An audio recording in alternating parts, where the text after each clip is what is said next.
Only a few years ago, we were a discouraged people. Because we were the first to lose our jobs when Old Man Depression came along and the last to get them back, we struggled vainly to regain our bearings while depression, fear, and failure stalked the nation. A tenth of the population of the United States, we formed as a race over a sixth of the unemployed. 1 out of every 4 of us was on relief. In vain, we sought for something to restore our confidence, our hope, our courage. Without jobs, we had no money. And without money, we could not purchase food for the hungry mouths at home. Our only hope lay in charity. Hunger drove our people to the bread lines. Anxiously, we waited for some sign of better days. Then came the federal government's work program. One by one, it took us out of the bread line. It gave us a new chance to take a normal place in the life of our community. It made us self-supporting. It changed the haggard, hopeless faces of the bread line into faces filled with hope and happiness, for now we work again.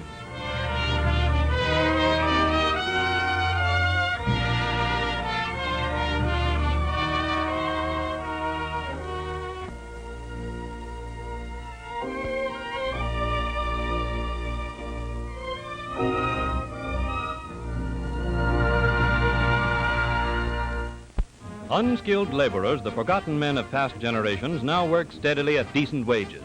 The nation over, they're building and repairing schools, public buildings, community centers, and airports to meet the changing needs of our modern world. In one project at the nation's capital, 1,200 men are employed in improving bowling fields, grading, constructing runways, building hangars, and administration buildings. In addition to the hundreds of unskilled laborers who were removed from relief roles, many skilled workers are employed in this important improvement project. Hundreds of homes have been freed from the bondage of poverty as their breadwinners find security and hope in their new jobs.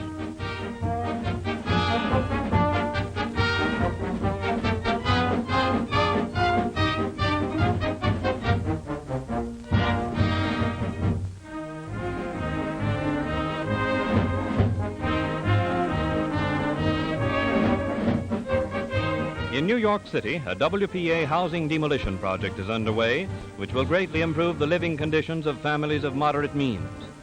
In many other cities of the country, old tenements and fire traps are being torn down to make way for modern buildings containing comfortable sanitary apartments.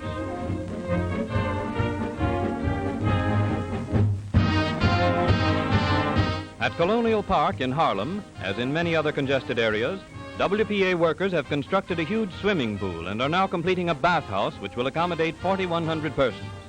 In this construction project, skilled workers are employed, utilizing the knowledge of their trades gained in the days before depression.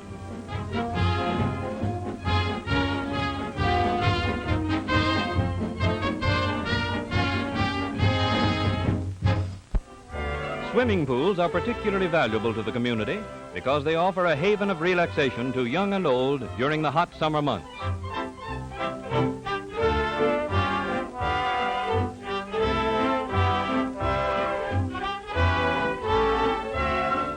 At the same time, swimming pools remove children from the crowded city streets, providing every safeguard to prevent such tragedies as were all too common to the old swimming holes. Typical of the park improvement projects underway all over the country is another feature of the improvement program at Colonial Park. A wading pool has been built by WPA workers in which the youngsters may splash to their heart's content. New additions to the playground area have been made possible by the grading and improvement of parts of the park which were formerly merely decorative. Even the youngest children find plenty of opportunities for play under watchful supervision.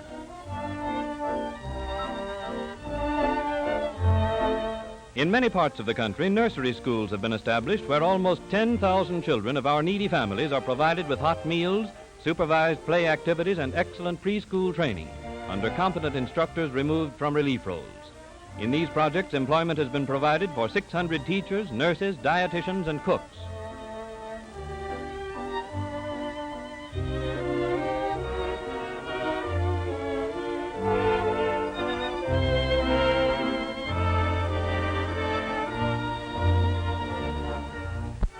At the other extreme of age, more than 300,000 adults have learned to read and write for the first time in their lives.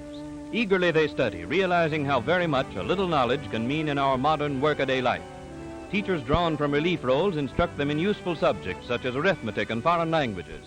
In Harlem, where a large part of the population is from Puerto Rico and Central and South America, A knowledge of Spanish is valuable to workers, shopkeepers, and others. In this class, elementary instruction in the spoken language is given by native teachers. In cooperation with the National Youth Administration, 26,500 young men and women are employed as instructors, laboratory assistants, and clerical helpers. Thus, they are enabled to continue their education.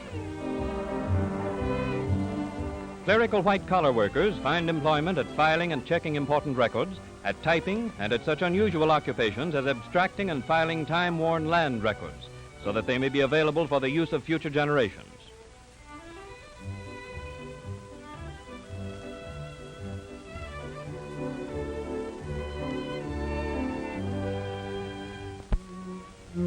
As part of the program of rehabilitation and the conservation of human resources, a number of household training schools have been established by WPA.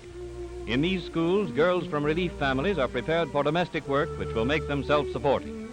Others take the course in order to learn the arts of homemaking for use in their own homes. In modern kitchens, under competent instructors, the girls are taught to cook and to prepare salads and other delicacies which add much to everyday meals.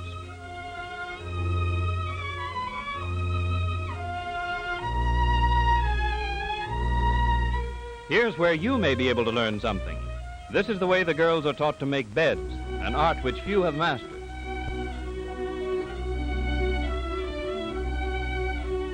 These household training courses have already sent hundreds of girls out into the world, well equipped to secure domestic positions and able to command skilled workers' wages.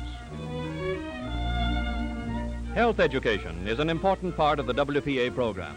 At a number of health centers in large cities, qualified instructors teach groups of women first aid methods and the proper care of children. The care of the sick is also taught by trained instructors at health centers throughout the country. These projects which you have seen are part of a broad national educational program through which WPA has helped millions of children and adults. In a number of communities, sewing rooms have been established in which are employed women who are the breadwinners for their families. Here, garments are made for distribution to needy families.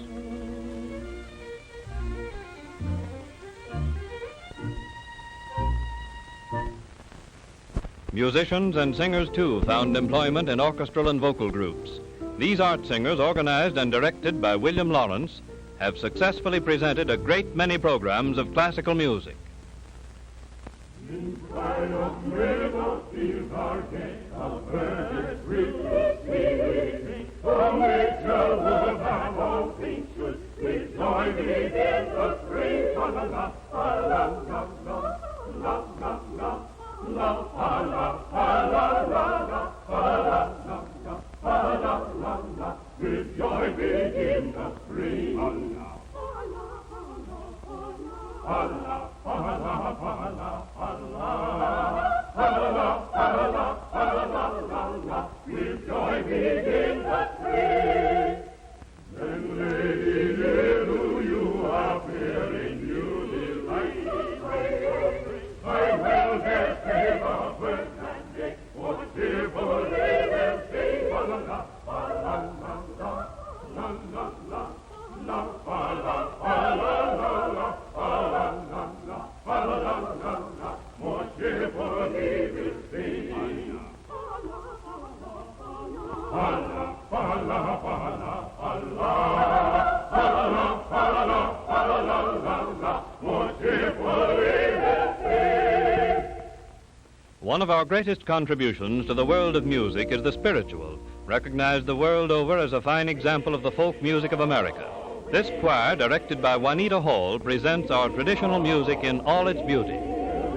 Eagles all wheel, way up in the middle of the air. Eagles all wheel, way in the middle of the air. And run my face, and think they run my grave. Gonna be a little wheel, way in the middle of the air. Eagles all wheel, way up in the middle of the air. Eagles all wheel, way in the middle of the air. And run my face, and think they run my grave. Gonna be a little wheel, way in the middle of the air. Way in the middle of the air. Way in the middle of the air, Eagles all the wheel. Way up in the middle of the air, Eagles all the wheel. Way in the middle of the air. Run my face, and make me run my grave. Go wheel, little wheel. Way in the middle of the air. Oh, you see that sister dressed so fine. Way in the middle of the air. She ain't got religion on her mind. Way in up in the middle of the air, single saw wheel, turning way in the middle of the air. And the windmill run my place, and the big wheel run my place, goes wheeling on wheel, way in the middle of the air. Oh, you see, those little wheels, way up in the air, oh, wheel, turning way in the middle of the air.